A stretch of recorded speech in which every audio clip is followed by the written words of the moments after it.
There we go. Make sure the microphone's working. Good evening to those of you here in our sanctuary, and good evening to those of you who are watching us online. We're glad that you are watching, and I think I'm going to see if my little iPad is also working. It wasn't supposed to lock on me. There we go, I think. Yes, no, Patrick, is my iPad on? I have to swipe it again. Okay. Then I'll do that. Screen mirroring. Okay, the technology is getting somewhat more familiar to me, but I'm still not always. There we go. Ha-ha, welcome.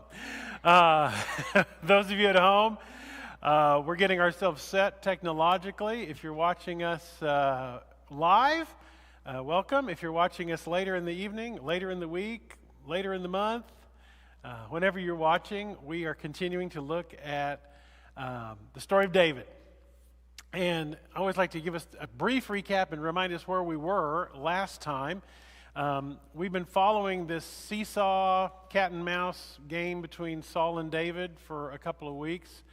And where we ended up last week was that Saul had felt that he could feel the power slipping away from him, and he was getting ready to go battle the Philistines, and he had no word from the Lord. He didn't know what was going to happen in this battle of the Philistines, so he did something that was forbidden in Israel. He went to a witch, the witch of Endor, a medium, who he asked to conjure up the spirit of Samuel, and the Bible is somewhat ambiguous as to whether the voice that the witch conjures up is actually Samuel or her pulling a fast one and just pretending. But either way, the message that he gets from supposedly the spirit of Samuel is that he's going to die in battle. And this shakes Saul to his core, that he now feels like his life is forfeit and he's going to die in battle the very next day. And he goes away pretty shaken up.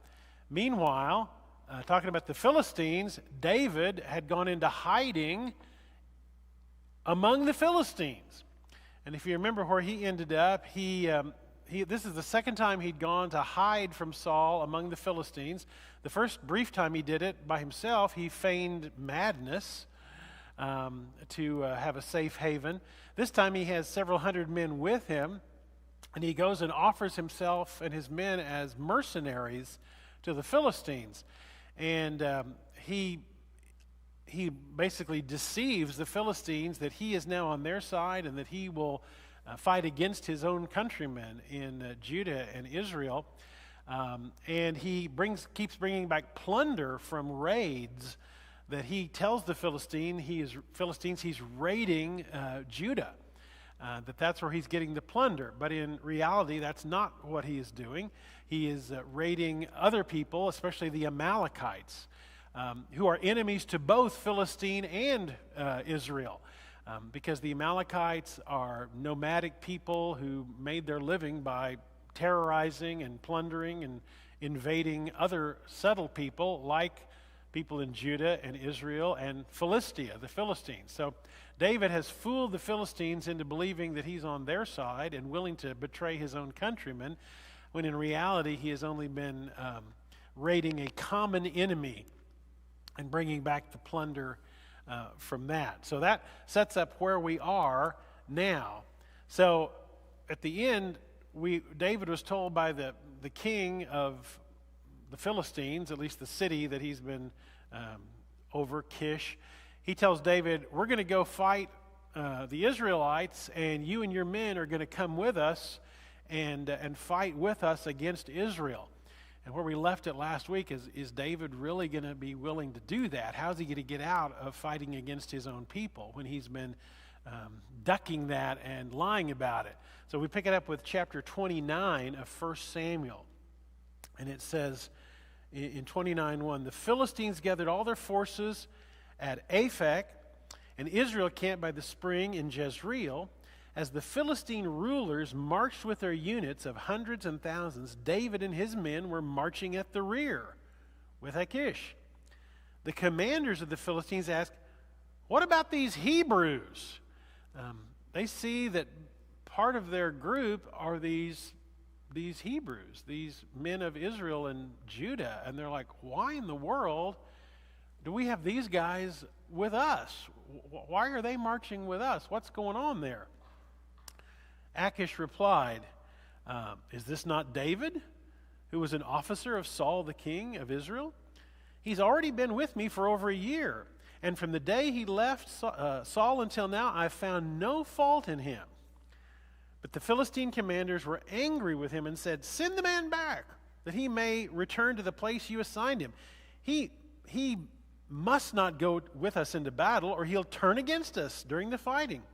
How better could he regain his master's favor than by taking the heads of our own men? Isn't this the David they sang about in their dances? Saul has slain his thousands, and David his tens of thousands. So the king has what we might call, lieutenants, sub-commanders, generals with him. And this is news to them that David has become part of his fighting force. And they said, you can't trust this guy. He might turn on us in the middle of the battle. He might attack us from the rear. If he did that, he would regain favor with the Israelites and the Judeans. You can't trust him. He'll betray us. Now, they may be right, because we haven't been told what David's in-game plan was on this. Because we feel like David surely would not actually fight against his own people. So, was he at the last minute going to turn against the Philistines? Were they going to abandon them? We don't know what David's plan was, if he had a plan or if he was still formulating one. But the generals of the Philistines say, we can't trust this guy. Send him back. Send him back to that city you gave him. And so, verse 6, Achish called David and said to him, as surely as the Lord lives, you've been reliable, and I'd be pleased to have you serve with me in the army. From the day you came to me until now, I've found no fault in you, but the rulers don't approve of you. Turn back and go in peace. Do nothing to displease the Philistine rulers. These are these sort of, sub-rulers, these sort of governors. He has completely bought into David's loyalty, which, of course, he shouldn't have. But he's completely bought into David's loyalty. And he says, well, they don't feel comfortable with you being a part of our group. You guys going back. And David says, well, but what have I done? What have you found against your servant from the day I came to you until now? Why can't I go and fight against the enemies of my Lord the king? Now, you might say, David's laying it on kind of thick here. I mean, he's just gotten a get-out-of-jail-free card here. Of not having to fight against his own people, but here he's like saying to the king of the Philistines, oh, well, I'm loyal to you. What have I done? Let's go fight. We want to fight with you.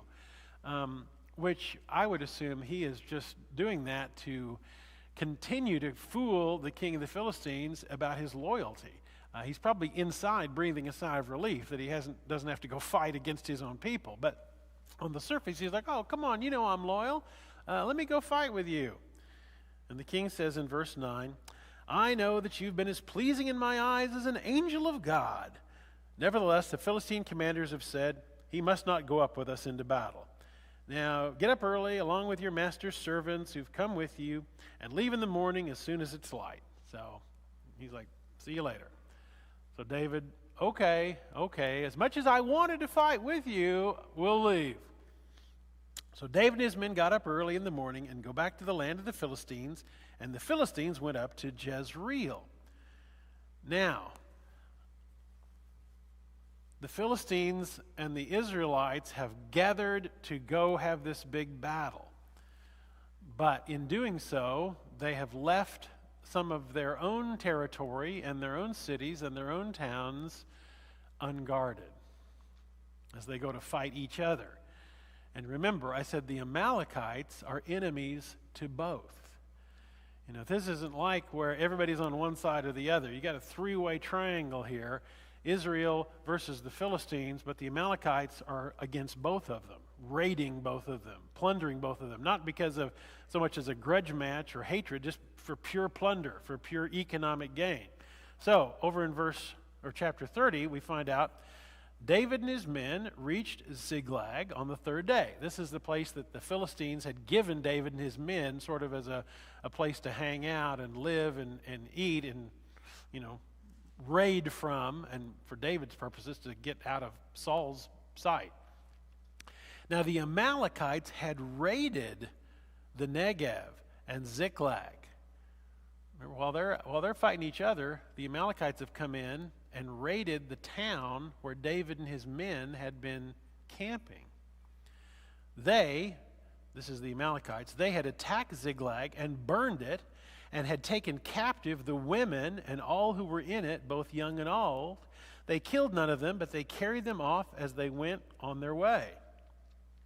So, the Amalekites have attacked David's town, or the town where his men were staying, burned it, and taken all the women and children captive.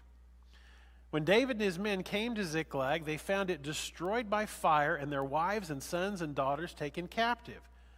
So David and his men wept aloud until they had no strength left to weep. David's 2 wives had been captured, Ahinoam of Jezreel and Abigail. Remember Abigail, the widow of the fool that he took into his household. The widow of Nabal of Carmel, that guy that we read about who, was drunk and then had a heart attack and, keeled over. David was greatly distressed because the men were talking of stoning him. Each one was bitter in spirit because of his sons and daughters. But David found strength in the Lord his God.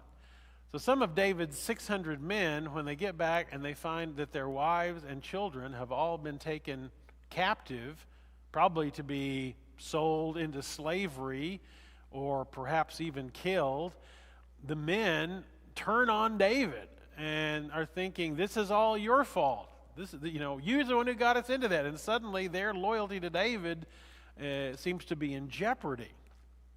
And they're all weeping and they're all wailing. And it says till they couldn't weep any longer. They had no strength even left to weep. It says, but David, and this is one of those things we're going to see in David's story over and over and over, David found strength in the Lord. We're going to see over and over and over, David is not a perfect person. David is, there's only one perfect person in the Bible, and that's Jesus. David is not perfect, but he continually relies on God.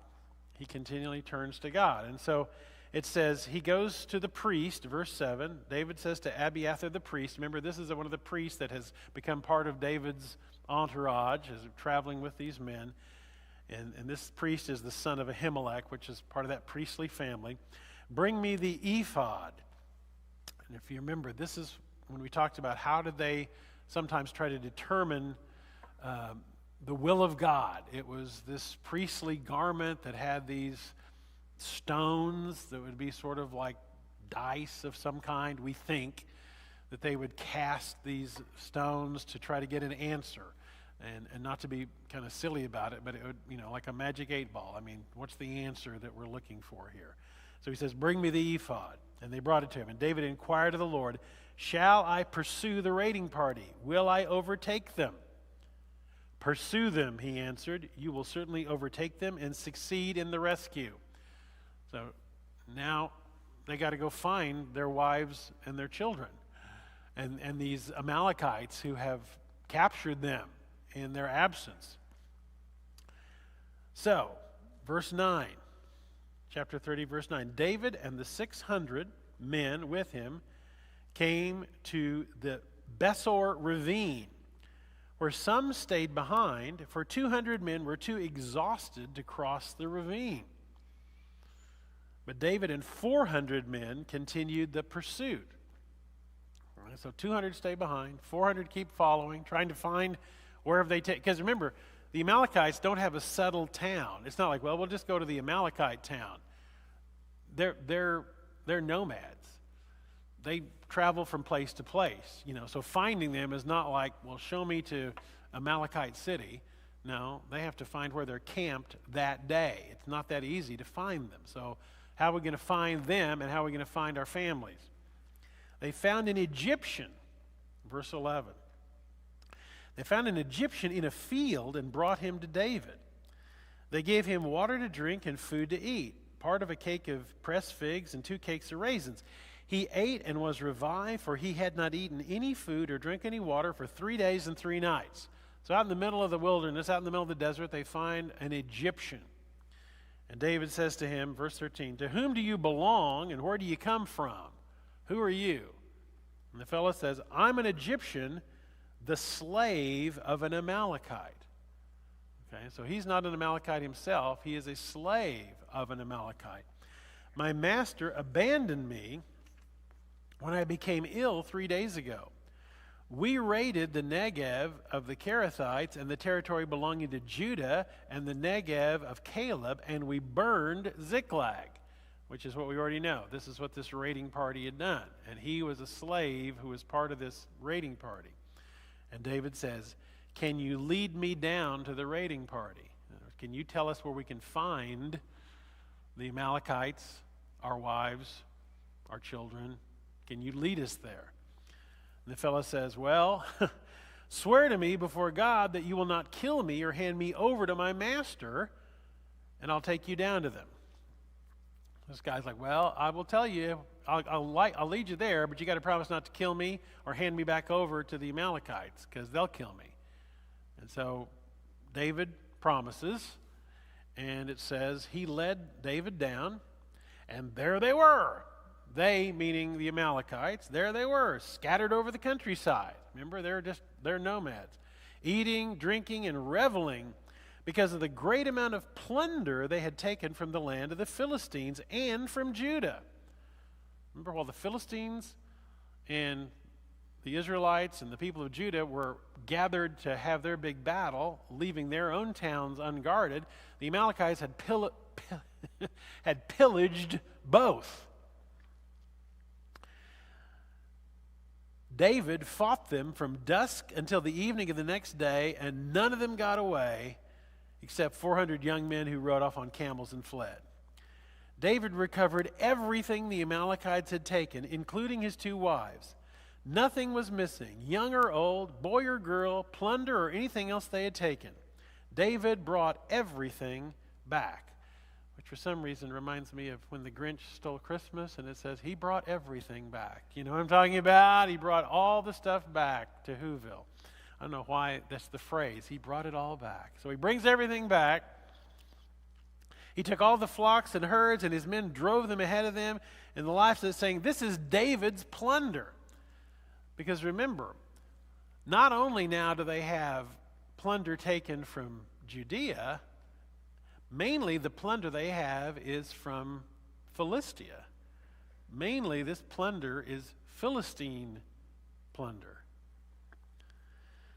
So David comes to the 200 men who'd been too exhausted to follow him and were left behind at the Besor ravine. They came out to meet David and the people with him. As David and his men approached, he greeted them. But all the evil men and troublemakers among David's followers, remember, when David first started to gather followers, a lot of them were what we might call malcontents. People who didn't like Saul, people who owed Saul money, people who didn't want to pay taxes, people who didn't want to serve in Saul's army. I mean, there was some of the people who came to David was not because, oh, we love David, David's so great. It was more like, we hate Saul. And so they had become part of David's band, but they were sort of troublemakers. So it says some of these troublemakers said, because they didn't go out with us, we will not share with them the plunder we recovered. However, each man may take his wife and children and go. So they were willing, the 200 that stayed behind who were too exhausted, they said, well, they can have their wives and kids, but all the plunder, all the animals, all the livestock, all the other valuable things, we're not going to share with those guys because we fought the battle and they stayed behind here with the luggage, and we're not going to share with them. But David says, verse 23, "No, my brothers, you must not do that with what the Lord has given us. He has protected us and handed over to us the forces that came against us. Who will listen to what you say? The share of the man who stayed with the supplies is the same as that of him who went down to the battle. All will share alike." David made this a statute and an ordinance for Israel from that day to this. So, what they're saying here is that not only is this something that David does at this particular moment, this becomes David's policy going forward, that when it comes to plunder, when it comes to, I'm trying to get my little iPad back. For some reason, I told it not to close up, but it's not obeying me. Told them not to. David says, don't worry about, or don't be like that. The men who stayed with the luggage, the men who stayed behind are going to share equally with those of us who fought. And he says that's not just now. The author says that was David's policy going forward. So, and this is David showing a special kind of leadership. This is David showing that he is going to be the leader of all the people. Because if he had said, oh, yeah, you're right, you 200, you don't get anything. How many men would he have after that? He'd have 400 instead of 600. He understands leadership. He understands politics. He understands that he has leveraged his leadership because they said, well, this is David's plunder. He's like, yeah, it's all of ours, including the guys who had to stay behind. And that's going to be my policy going forward. So, when David arrived in Ziklag, he sent some of the plunder to the elders of Judah, who were his friends, saying, here is a present for you from the plunder of the Lord's enemies. He sent it to those who were in Bethel, Ramoth Negev, and Jatir, to those in Aroer, Siphmoth, Eshtemoa, and Rakal, to those in the towns of the Jerahmeelites and the Kenites, and to those in Hormah and Borashan and Athach and Hebron, and those in all the other places where David and his men had roamed. Again, David has to not only be a soldier, he's beginning to understand what it means to be a politician as well.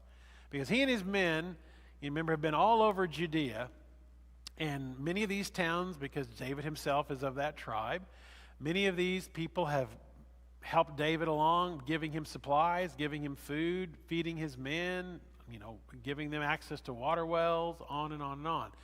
Now he's got all this plunder from Amalekites and Philistines, and he, instead of saying, I'm rich now, and like a lot of leaders might say, well, I'm going to stockpile all this wealth. No, David thinks about all the towns of Judah that have helped him and his men, and sends them all gifts.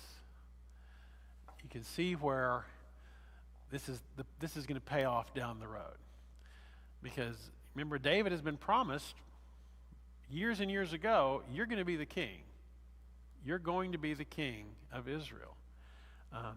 And David is securing goodwill. Now, you can, again, just from reading the text, is David simply doing this because he's generous and wants to pay back those who've helped him? Or does he have an eye to thinking, I need to make sure I'm garnering support for the future? Maybe it's a little of both. But he sends all these gifts out to these places in Judea. And so the last chapter of 1 Samuel, now we go to chapter 31. And I'm not on, am I, Patrick? My little iPad here. Maybe, why don't you come up here and get me going while I keep talking? How's that? My technological expertise has come to its roadblock, but luckily I have somebody who can. I think it's unlocked. Yeah, I think it's unlocked. So now chapter 31. And I thought I told it never to shut down or lock, but I obviously didn't do that right. So chapter 31. We already told how this battle is going to end. If you remember, the spirit of Samuel said to Saul, you're going to die tomorrow in battle. The Philistines are going to win the battle. So Saul goes into this battle probably with his heart quaking. And for such an important battle, we actually aren't given a lot of details in chapter 31. The Philistines fought against Israel, and the Israelites fled before them. And many fell slain on Mount Gilboa.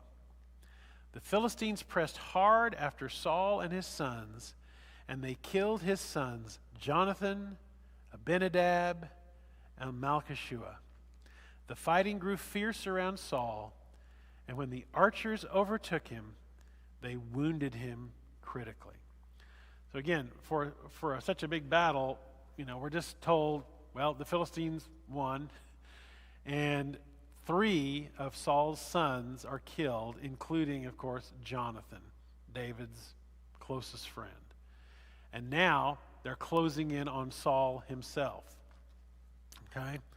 So as they're closing in on Saul himself, David said to his armor bearer, "Draw your sword and run me through, or these uncircumcised fellows will come and run me through and abuse me." So Saul can tell he has no chance of survival. So he's thinking, if the Philistines come, they may not give me a quick death. They may torture me.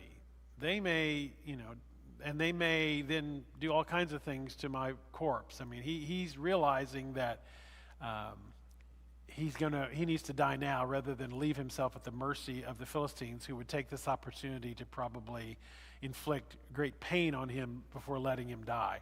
So he says to his armor bearer, "Kill me now." But his armor bearer was terrified and wouldn't do it. Remember, armor bearer is usually a teenage lad carrying Saul's, equipment. This kid won't do it. He can't bring himself to actually kill the king. So Saul took his own sword and fell on it. Hence, we use the term somebody fell on their sword. Sometimes we use it to talk about somebody, quitting a job or taking the blame for a business failure or something like that. But here, Saul literally falls on his sword, and he took his own sword and fell on it. When the armor bearer saw that Saul was dead, he too fell on his sword and died with him. So Saul and his 3 sons and his armor bearer and all his men died together that same day. So here is the end of Saul and 3 of his sons. When the Israelites along the valley and those across the Jordan saw that the Israelite army had fled and that Saul and his sons had died, they abandoned their towns and fled, and the Philistines came and occupied them. Thank you. So this is a horrible, crushing defeat for Israel at the hand of the Philistines. The next day, when the Philistines came to strip the dead, they found Saul and his 3 sons fallen on Mount Gilboa. They cut off his head, this is Saul, stripped off his armor, and sent messengers throughout the land of the Philistines to proclaim the news in the temple of their idols and among their people. They put his armor in the temple of the Ashtoreths and fastened his body to the wall of Bethshan. So they behead Saul. They take the armor and put it in the temple of one of their gods, and they hang Saul's corpse on the wall of one of their towns. Now, I was mentioning to the Duns that Bethshan is one of the places we visited in Israel when we went to Israel last year. And I remember at least pointing out then that this is something that is in the Bible. This is a city that you may not have thought about or ever heard about in the Bible before, but when we've done a tour of Israel, you go to Bethshan, and you can get a picture this desecration of Saul's body. But when the people of Jabesh Gilead heard of what the Philistines had done to Saul, all their valiant men journeyed through the night to Bethshan. Okay, I need to turn my little pen on now because I'm finally going to use it. If you go back to 1 Samuel chapter 11, I still have to do something to make my little pen work. See, I'm just not, okay, there we go. So chapter 11, 1 Samuel chapter 11. Okay, so go back to that for a minute.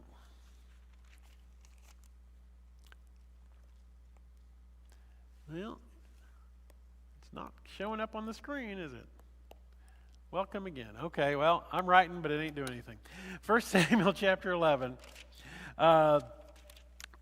This is early on in Saul's reign. And in the chapter 11 of 1 Samuel tells about how the Ammonites attacked the city of Jabesh Gilead. If you look at 11:1, Nahash the Ammonite went up and besieged Jabesh Gilead.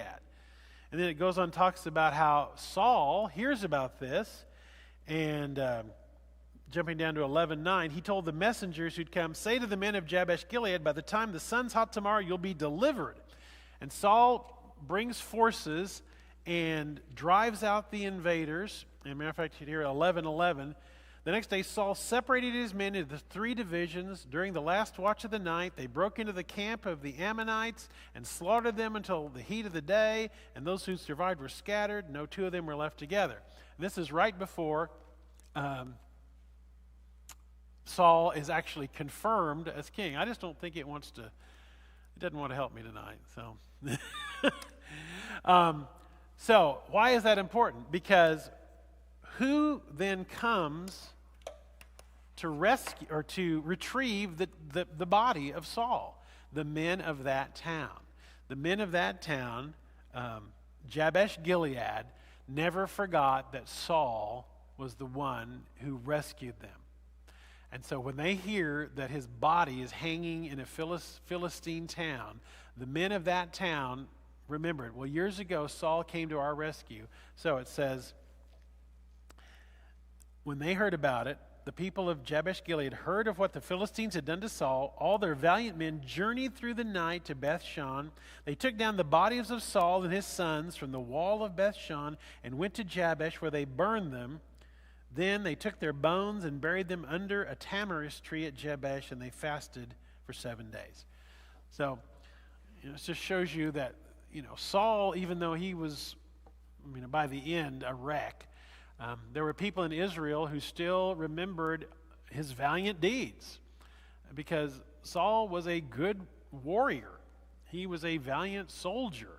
He wasn't a very good king, and he wasn't good at all at listening to God, but he had done some good things, and that was one of them. And the men of the town that he had rescued remembered that and risked their own lives to take his body from this desecration and bring it back and give it a decent burial. Now, 2 Samuel, by the way, like a lot of books in the Bible, the division between 1 Samuel and 2 Samuel is totally artificial. In the Hebrew Scriptures, it's one book. In the Hebrew Scriptures, it's simply the book of Samuel. It was divided into 2 books when the Hebrew Scriptures were translated into Greek in what's known as the Septuagint. So in our Bible, it's 2 books, but in the Hebrew Bible, the original Hebrew Scriptures, it's just one book. And of course, reminding us that all the chapter divisions and all the verses, that's all later. None of the chapter divisions, none of the verses, none of that is part of the original text. All of those divisions into chapters, all of those divisions into verses, that all happens centuries later. The original texts of these don't have any of that. And in books like 1st and 2nd Samuel, 1st and 2nd Kings, 1st and 2nd Chronicles, in the Hebrew Scriptures, there's just the book of Samuel, the book of Kings, the book of Chronicles. Those are not divided. It's just, it literally becomes they ran out of room on the scroll, and that's why they're divided into 2. It's something as pedestrian as that. It's not any big theological reason. It's just, we ran out of room on this scroll. Well, let's put another one, And so when we turn the page from 1 Samuel to 2 Samuel, it's not like, there was a big reason for that. No, it's just, literally how much room was there on the scroll. All right. I just got to try this just to see if it... What do you know? Yay. All right. Now I have to try to use it now that I have it. Thank you, Patrick. So, 2 Samuel 1. After the death of Saul, David returned from defeating the Amalekites and stayed in Ziklag for 2 days. Remember, that's still in technically Philistine territory. On the third day, a man arrived from Saul's camp with his clothes torn and dust on his head. And when he came to David, he fell to the ground to pay him honor. "Where have you come from?" David asked him. He answered, "I've escaped from the Israelite camp." "What happened?" David asked. "Tell me." He said, "The men fled from the battle. Many of them fell and died. And Saul and his son Jonathan are dead." So David gets the news that Saul is dead, Jonathan is dead. Notice he doesn't even mention the other 2 sons. David said to the young man, he brought the report, "How do you know that Saul and his son Jonathan are dead?" "Well, I happened to be on Mount Gilboa," the young man said, "and there was Saul leaning on his spear with the chariots and riders almost upon him. When he turned around and saw me, he called out to me, and I said, 'What can I do?' And he asked me, 'Who are you?' 'An Amalekite,' I answered. And he said to me, 'Stand over me and kill me. I'm in the throes of death, but I'm still alive.' So I stood over him and killed him because I knew that after he had fallen, he could not survive." Is any of that true? No. We've already been told how Saul died. We're told he fell on his own sword. So did his armor bearer. Then the Philistines came and beheaded him, carted his body off, etc., etc., etc. So here comes an Amalekite and says, "Well, I was there, and he asked me to finish him off, and I did. And then here's the next key part of that. And I took the crown that was on his head and the band on his arm and have brought them here to my Lord." So I just happened to be in the right place at the right time, and I killed the man who has been trying to kill you, and I've brought you his crown. And you think, and we're like, wait a minute, that story sounds a little too convenient and a little bit fishy, and it doesn't match what we just read in the previous chapter. So it appears that this guy is maybe stretching the truth quite a bit. So David is going to react to the news that Jonathan and Saul are dead. Verse 11. David and all the men who took hold of their robes and tore them. They mourned and wept and fasted till evening for Saul and his son Jonathan, for the army of the Lord and the house of Israel, because they'd fallen by the sword. So they get this punch in the gut. Saul's dead. Jonathan's dead. The armies of Israel have been defeated. It's like, oh, this is terrible news. And they weep and they mourn and they fast. And then he says to the young man, verse 13, "Where are you from?" "I'm the son of an alien, an Amalekite," he answered. And David said, "Why were you not afraid to lift your hand to destroy the Lord's anointed?" What is the one thing that David had the opportunity to do more than once and he refused to do?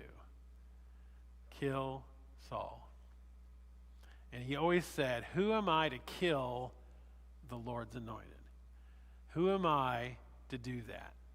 David, even when Saul was trying to kill him, even when Saul was crazy, even when Saul was on the hunt to take his life, David refused to kill Saul. And he always said, "Who am I to kill a king? Who am I to kill the Lord's anointed?" Because Saul had been anointed by Samuel as the rightful king.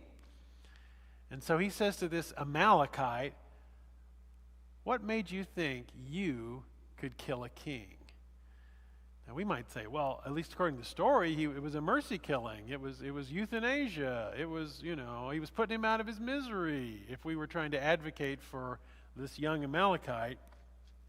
But David says, "Why were you not afraid to lift your hand to destroy the Lord's anointed?" Then David called to one of his men and said, "Go, strike him down." And he struck him down and he died. So David, you think, well, what did this young man expect to happen? Well, you think the young man thought, I've just killed the king's enemy. I've just brought David his crown. I'm going to get a big reward. David is going to celebrate and thank me for killing his enemy and bringing me the crown. Not bringing the crown to, we're going to find out, Saul still has one surviving son. Not bringing the crown to Saul's surviving son, but bringing the crown to David. So this young man, this Amalekite, is surely thinking, David is going to be thrilled that I killed Saul and brought him the crown. David is not thrilled. David says, who do you think you are? Kill him. And they do. David said to him, your blood be on your own head. Your own mouth testified against you when you said, I kill the Lord's anointed. So David does not have the reaction that this young man expected. And then it says, David took up this lament concerning Saul and his son Jonathan. In order that the men of Judah be taught this lament of the bow, it is written in the book of Jashar, which we do not have the book of Jashar, but we have this. And this, remember, David, of course, is a man of many talents. He is a musician, skilled with the harp, skilled with the sword, skilled in battle, skilled in diplomacy and politics, but he's also a poet and a songwriter. And many of the Psalms bear David's name. And here is they call it a lament, a song that David wrote in honor of Saul and Jonathan. Your glory, O Israel, lies slain on your heights. How the mighty have fallen. You've heard that phrase, haven't you? Tell it not in Gath. Proclaim it not in the streets of Ashkelon. Lest the daughters of the Philistines be glad. Lest the daughters of the uncircumcised rejoice. O mountains of Gilboa, may you have neither dew nor rain, nor fields that yield offerings of grain. For there the shield of the mighty was defiled, the shield of Saul no longer rubbed with oil. From the blood of the slain, from the flesh of the mighty, the bow of Jonathan did not turn back. The sword of Saul did not return unsatisfied. Saul and Jonathan, in life they were loved and gracious, and in death they were not parted. They were swifter than eagles. They were stronger than lions. O daughters of Israel, weep for Saul, who clothed you in scarlet and finery, who adorned your garments with ornaments of gold. How the mighty have fallen in battle. Jonathan lies slain on your heights. I grieve for you, Jonathan, my brother. You were very dear to me. Your love for me was wonderful, more wonderful than that of women. How the mighty have fallen. The weapons of war have perished. Now remember, this is a lament. This is a song, not it's full of some things that we would say are not literally true. For example, he's saying, nobody in Philistia should ever hear about this. Let the women of Philistia never even hear this news. Well, of course, they all know the news about this. He says, let the mountain of Gilboa never have any rain to fall on the mountain where he fell. Well, that's, probably not going to happen. And you might say, well, this is the man who tried to kill him so many times, and yet he lifts him up as a great man, a great warrior. And this shows to the very end, David was never, ever disloyal. David was never trying to kill Saul. David was never trying to usurp him. He talks about how Saul was mighty and how the people of Israel were blessed by, he made them, gifted them, and they, had all these fine garments and things like that. And then he especially mourns for his brother, as he calls him, his brother Jonathan. One line in this, just because some people have asked about it, where he says, your love for me was wonderful, more wonderful than that of women. Some people have said, oh, does this mean that David and Jonathan had a romantic relationship or a sexual relationship? No, the word in Hebrew for love there is not the word for romantic love or that kind of love. This is brotherly love. David is saying his connection, his brotherhood with Jonathan was a stronger bond than any he had with any of his wives. He loved Jonathan as his brother. And that is, how we are to take this tribute to their friendship.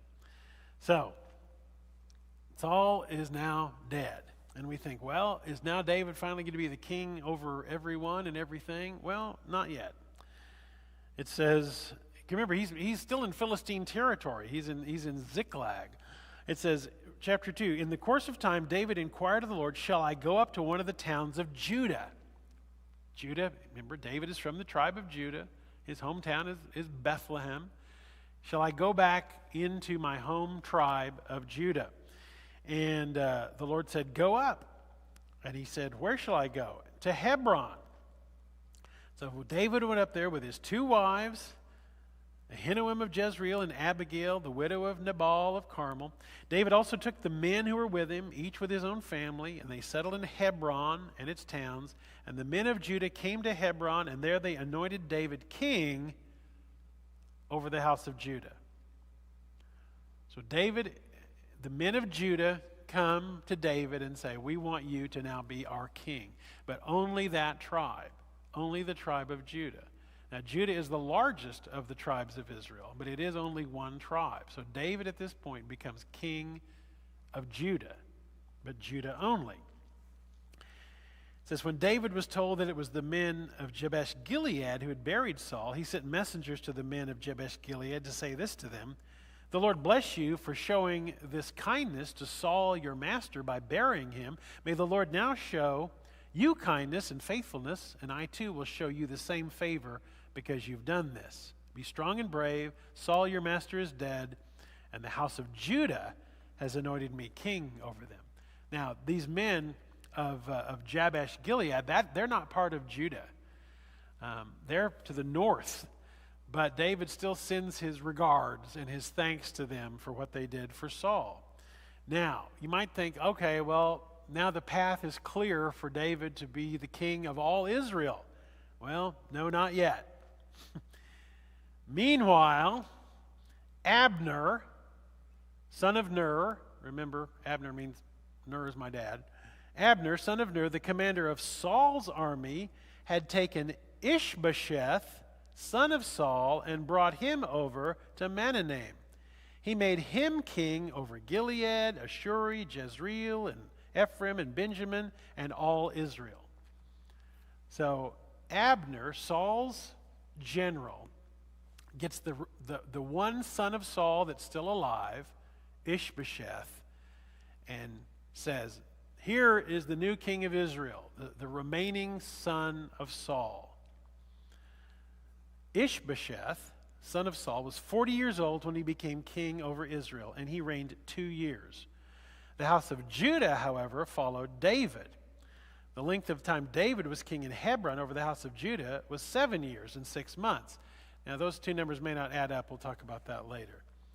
Now, Abner, together with the men of Ishbosheth, son of Saul, left Mahanaim and went to Gibeon. Now, all right, We've got the house of Saul, okay? We have the house of Saul. Saul, of course, is dead, but his general is Abner, okay? And Ishbosheth is the new king. Over in Judea, we've got David. And we're going to find David also has a general. David's general is Joab. Okay. So it says, the length of time David was king. Abner, son of Ner, together with the men of Ishbosheth, son of Saul, left Mahanaim and went to Gibeon. Joab, son of Zeruiah, now you know who Zeruiah is? One of David's older brothers. Okay, so that means Joab is what to David? He's his nephew. Okay? Joab is David's nephew, but because David is the littlest or the youngest boy, and his older brothers are quite a bit older than him, David and Joab are not that far apart in age. But Joab is David's nephew. Joab, son of Zeruiah, and David's men went out to meet them at the pool of Gibeon. One group sat down on one side of the pool and one group on the other side. So Abner, who is Saul's general, and now has propped up Ishbosheth to be the king of Israel, and Joab, David's general and nephew, meet up at a pond. And they're going to see maybe they kind of size each other up. Abner said to Joab, "Let's have some of the young men get up and fight hand to hand in front of us." All right, let them do it. So the idea is, well, let's just have a little competition here between some of our young men. Let's have them do some hand-to-hand combat. Which, okay, I suppose. Verse 15, they stood up, 2 Samuel 2:15. They stood up and were counted off, 12 men for Benjamin, and Ishbosheth, son of Saul, 12 for David. Now they mentioned Benjamin because remember, Saul is of the tribe of Benjamin. Of the 12 tribes, Saul is a Benjamite. There's 12 young Benjamites and 12 young Judeans. And they say, okay, let's have them do some hand-to-hand combat. What do you think? Oh, let's have some friendly wrestling matches. Each man grabbed his opponent by the head and thrust his dagger into his opponent's side, and they fell down together. So this quickly devolves into mortal combat. Lethal combat. So that place in Gibeon was called Helkath Hazarim, which means the valley or the field of daggers. The field of daggers. Well, this breaks down into all-out battle. It says the battle that day was very fierce. So we've got men under Abner and men under Joab are now fighting. Abner and the men of Israel were defeated by David's men. Okay, so Joab and his men defeat Abner and his men. Now here's something that's going to come back and haunt everybody. The three sons of Zeruiah were Joab, Abishai, and Asahel. Okay, so Joab has two brothers. Okay, these two fellows. These two. Abishai and Asahel. I should have probably. Okay, they're both the brothers. These three guys are all brothers. Okay.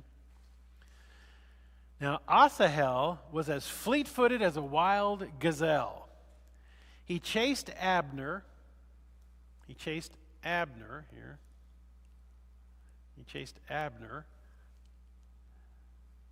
turning neither to the right or the left as he pursued him. Abner looked behind him and said, "Is that you, Asahel?" "It is," he answered. Abner said to him, "Turn aside to the right or the left. Take on one of the young men and strip him of his weapons." In other words, don't keep pursuing me, because if you pursue me and we get into a fight, this is going to devolve into something that there's no turning back from. If the one general's brother is chasing the other general, but Asahel would not stop chasing him. Again, Abner warned Asahel, "Stop chasing me. Why should I strike you down? How could I look your brother Joab in the face?" Abner's like, "If I kill you, it creates a blood feud between me and Joab." But Asahel refused to give up the pursuit, so Abner thrust the butt of his spear into Asahel's stomach, and the spear came out through his back, which is not healthy for you to have that happen. He fell there and died on the spot. And every man stopped when he came to the place where Asahel had fallen and died. So, Asahel is now dead. Abner has killed him.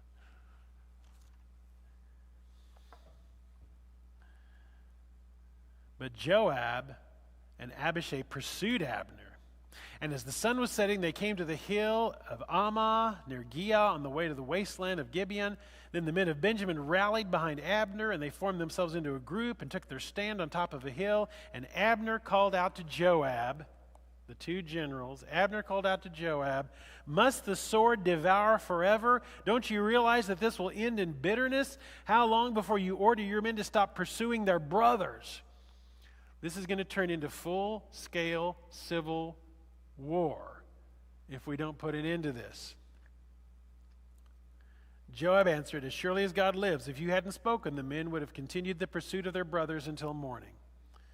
So Joab blew the trumpet, and all the men came to a halt. They no longer pursued Israel, nor did they fight anymore. Okay. So they stopped. They just stopped fighting at that point. They stopped fighting. And all that night, Abner and his men marched through the Arabah. They crossed the Jordan, continued through the whole Bithron, and came to Mahanaim. Joab returned from pursuing Abner and assembled all his men. Besides Asahel, 19 of David's men were found missing. But David's men had killed 360 Benjamites who were with Abner. They took Asahel and buried him in his father's tomb at Bethlehem. And Joab and his men marched all night and arrived at Hebron by daybreak. So things are heating up here, and we're going to look at one more section here, okay? So the war between the house of Saul and the house of David lasted a long time. David grew stronger and stronger, while the house of Saul grew weaker and weaker. Sons were born to David at Hebron. His firstborn was Ammon, the son of Ahinoam of Jezreel. His second, Chileab, the son of Abigail, the widow of Nabal of Carmel, that woman he took into his family. The third, Absalom. If you know anything about this story, that he's going to play a major role down the road here. Absalom, son of Maacah, daughter of Talmai, king of Geshur. This is David had married a princess of a foreign ruler. So Absalom is the son of David and a woman of Geshur, which is not part of Israel. The fourth, Adonijah, son of Haggith. The fifth, Shephatiah, son of Abital. The sixth, Ithream, son of David's wife, Eglah. These are born to David in Hebron. So David has, at this point, 6 sons. And of course, part of the thing we realize when we read the Old Testament is often the daughters don't even get mentioned. You tend to only mention sons unless the daughter plays a particular role. Now, during this war between the two houses, during the war between the house of Saul and the house of David, Abner, remember Abner is part of Saul's side, Abner had been strengthening his own position in the house of Saul. Saul had a concubine, in other words, a member of his harem, or as they say, harem. Saul had a concubine named Rizpah, daughter of Aiah. And Ishbosheth said to Abner, "Why did you sleep with my father's concubine?" So Abner, Saul's general, slept with one of Saul's harem girls. That is not even primarily about sex or about an attraction.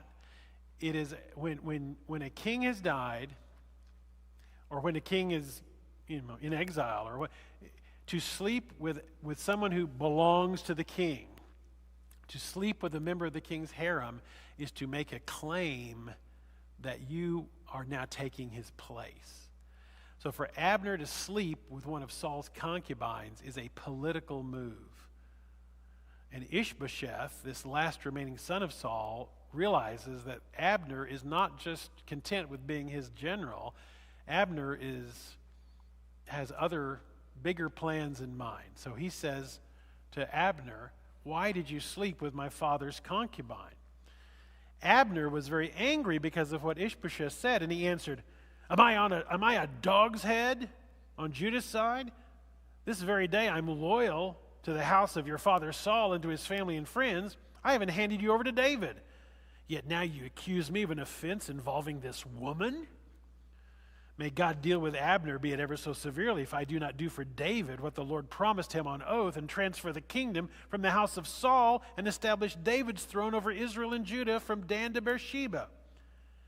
Ishbosheth did not dare to say another word to Abner because he was afraid of him. So what kind of king is Ishbosheth?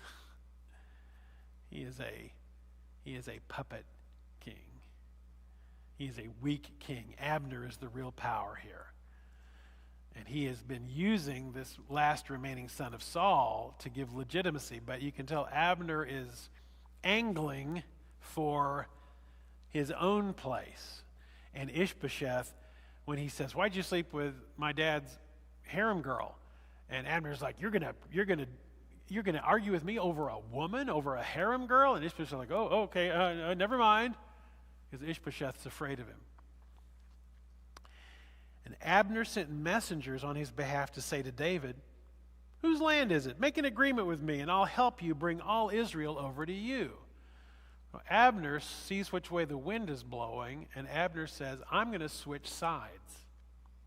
I'm going to go over and make overtures to David and switch to his side instead of being on Saul's side." "Good," said David, "I'll make an agreement with you. But I demand one thing of you. Don't come into my presence unless you bring Michal, daughter of Saul, when you come to see me." You remember, Michal was given to David by Saul when David first came into his service and killed Goliath. And Saul said, "If you bring me the foreskins of 100 Philistines, you can have my daughter." And David brought him 200 foreskins of Philistines. And Michal, daughter of Saul, became David's wife. And then when Saul started deciding he wanted to kill David, he took his daughter Michal and gave her to another man. You remember that? He gave Michal to another man. Now David says, "Well, Abner, if you're interested in coming over to my side, I'm interested in talking to you. But when you come to talk to me, you better bring my wife. You better bring Michal."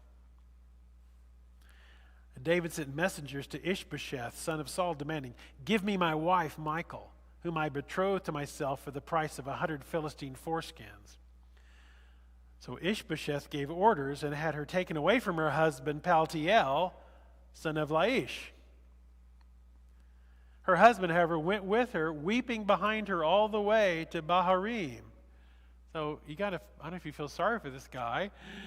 They're like, "Oh, you know how we gave her to you? Well, okay, that's over." And now they took her away back from her new husband, and he's following her all the way, weeping as she's being taken back to David. Abner said to him, "Go back home." So he went back. And notice how Ishbosheth, when David said, "Bring me my wife," Ishbosheth is like, "Okay." And you can tell Ishbosheth's afraid of David. Abner conferred with the elders of Israel and said, "For some time you have wanted to make David your king. Now do it. For the Lord promised David, by my servant David, I'll rescue my people, Israel, from the hand of the Philistines and from the hand of all their enemies." Abner also spoke to the Benjamites in person. Then he went to Hebron to tell David everything that Israel and the whole house of Benjamin wanted to do. When Abner, who had 20 men with him, came to David at Hebron, David prepared a feast for him and his men. And Abner said to David, "Let me go at once and assemble all Israel for the Lord my king, so that they may make a compact with you, and that you may rule over all that your heart desires." So David sent Abner away, and he went in peace. So you think, okay, everything is now going to be hunky-dory, because Abner has now said, "Listen, I'm going to fix it so that you get the whole country. I'm going to talk to the leaders of the other tribes. It's obvious that you're the man. It's obvious now that Ishbosheth is weak and has, and he has no real legitimacy. And I'm going to make it so that you are the king." And they said, "Okay, it's going to be great. All your heart desires, and everything's going to be hunky-dory." Except, we'll see next week, if you look at the headline, at least in my Bible, it says what the next section is about. Joab murders Abner. We'll read about that next week when we see that just when everything looks like it's going to be good, revenge, jealousy, and political intrigue once again threaten the stability of this alliance. And so we'll start with 2 Samuel 3:22 next time. Let's pray. Lord, once again, we are fascinated by this history. And Lord, as we read about men and women caught in political intrigue and battles and all these things that are all too familiar in every era of humanity, Lord, we look at David and we see that, like us, he's not perfect, but he continued to cling to you, to trust you, to rely on you, and to believe in your promises. And Lord, we want to do that. We want to hang on to you. We want to trust you. We want to believe all your promises. Like David, we want to have a heart for you. And so in the midst of these stories that are often reminding us of how people can be cruel and selfish and violent, even in these stories of history, help us to see in David someone who, though flawed, continued to seek you as we want to seek you. We pray in your name. Amen. All right, folk. Well, I got my pad working and then I hardly used it, but I've got to get better at that.